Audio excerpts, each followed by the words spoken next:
In the late 19th century, the Hawaiian Islands existed in a beautiful, agonizing paradox. They were a jewel of the Pacific, a proud and ancient Polynesian kingdom ruled by a sovereign monarch. Yet, they were increasingly entangled in the web of foreign ambition, specifically that of powerful American sugar planters and politicians. The heir to the throne, Princess Liliuokalani, was a woman born into a lineage that stretched back to the legendary island chiefs, steeped in the sacred traditions of the Aina, the land. But by the 1880s, her world was besieged. The great steamships from San Francisco brought more than goods. They brought a relentless hunger for land and control. The primary aggressors were the descendants of early missionaries and merchants, wealthy plantation owners known simply as the sugar barons. Men who were technically subjects of the Hawaiian crown, yet whose loyalty lay only with the astronomical profits tied to the American sugar market. Their ultimate goal was immediate annexation by the United States, freeing them from crippling tariffs and consolidating their absolute power. The first blow to the monarchy was struck in 1887 against Liliuokalani's older brother, the reigning King Kalakaua. A secret, well-armed militia composed almost entirely of foreign residents, the Honolulu Rifles, surrounded the palace. The king was presented with a document, a constitution crafted entirely by foreign interests and backed by rifles. In a moment of profound political violence and humiliation, King Kalakaua was forced at gunpoint to sign the document. It was instantly named the Bayonet Constitution. This act stripped the king of his authority, granting power instead to a cabinet and legislature dominated by the sugar barons. Crucially, it disenfranchised the vast majority of native Hawaiian citizens while securing the vote for non-citizen foreigners who owned property. The Hawaiian Kingdom had been turned into a puppet state, an oligarchy ruled by wealth. Liliuokalani watched her brother's devastation and swore a sacred, silent oath. If she ever wore the crown, she would restore the voice and dignity of her people. In 1891, that moment arrived. King Kalakaua died while abroad, his health broken by the stress of his constrained reign. Liliuokalani was proclaimed queen. She was formidable, a renowned composer, fluent in multiple languages, and a sharp political thinker. She ascended the throne with one clear revolutionary mission: to repeal the Bayonet Constitution and replace it with a new one that restored true voting rights to her citizens and power to the crown. For 2 tense years, the Queen worked tirelessly, trying to outmaneuver the entrenched foreign interests. She traveled the islands, gathering overwhelming support and massive petitions from the native Hawaiian people, the Kanaka Maoli, who desperately wanted their country back. The sugar barons, led by the firebrand Lauren A. Thurston, were simultaneously organizing their secret annexation club, ready to act the moment the Queen made her move. January 14th, 1893. The Queen, backed by popular demand, prepared to announce her intention to proclaim a new constitution.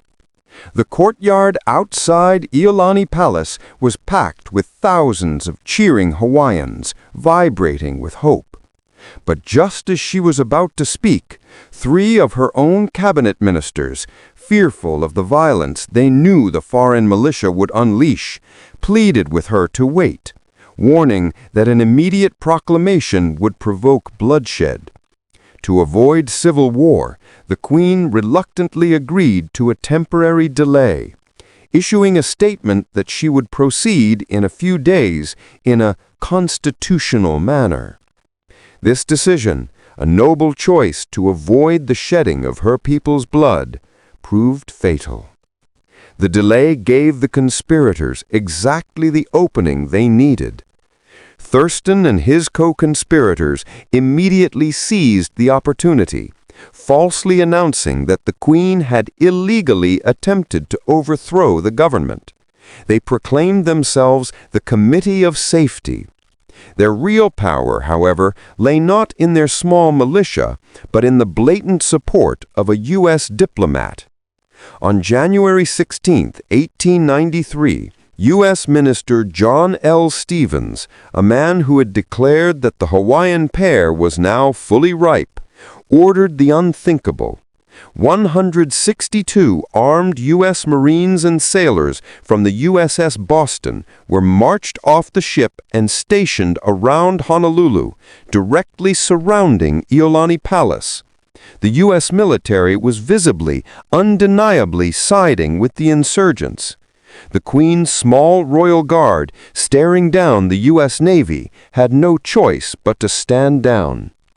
The following day, with American guns aimed at the seat of government, the Committee of Safety marched to the government building and proclaimed the end of the Hawaiian monarchy and the establishment of a provisional government.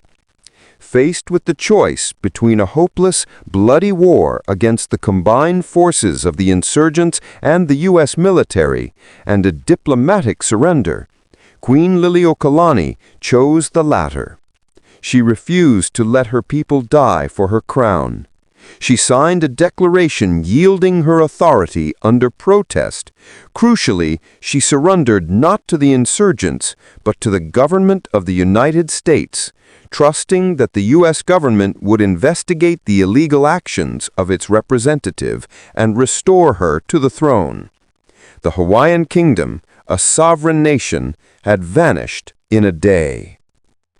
The new provisional government, led by Sanford Dole, celebrated and rushed an annexation treaty to Washington, but their celebrations were premature. The newly inaugurated U.S. President, Grover Cleveland, was an anti-imperialist, a man of uncompromising moral integrity. When the Queen's diplomatic protest and the facts of the U.S. military involvement reached him, he was appalled.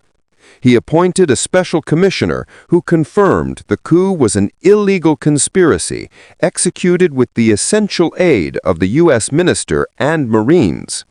The United States had committed an act of war. In an unprecedented act of moral reckoning, President Cleveland sent a formal demand to the provisional government in Hawaii. The United States demands that you restore Queen Liliuokalani to her throne. The sugar barons, however, were defiant. Sanford Dole, the president of the illegal regime, sent back a response to the President of the United States, firmly refusing the demand. Dole arrogantly claimed that the U.S. had no right to interfere with the internal affairs of the government he had just stolen. Cleveland was politically paralyzed. He could not use the military to forcibly remove American citizens without risking bloodshed and a foreign war. The provisional government simply dug in her heels and renamed itself the Republic of Hawaii. Seeing diplomacy fail, the Queen's loyalists organized a desperate counter-revolution in January 1895. It was brave, but quickly crushed. The Republic, now ruthless, used the uprising to permanently eliminate the threat of the Queen. They falsely claimed she had led the conspiracy, and on January 16, 1895, they arrested the former sovereign of Hawaii. She was taken to Iolani Palace, the place of her birth and her reign, and confined to a single, small bedroom on the second floor. Her palace had become her prison. For 8 long months, she was held captive. She was told she faced trial for treason and possible execution. To save the lives of her loyal subjects, who were being imprisoned and tortured, the Queen made the final, agonizing sacrifice. She signed a formal document renouncing all claims to the throne and recognizing the authority of the Republic of Hawaii. It was the ultimate forced surrender to save her people. The Republic had the abdication, but they still lacked true security. They needed annexation. Their opportunity came in 1898 with the inauguration of President William McKinley and the outbreak of the Spanish-American War, which made Hawaii's strategic military value undeniable. Though the Queen and the native Hawaiian people mobilized a massive campaign, gathering a petition of over 21,000 signatures, representing 90% of the native population, explicitly opposing annexation, the treaty failed to pass the Senate. The Queen had defeated them on constitutional grounds, but the forces of expansion were relentless.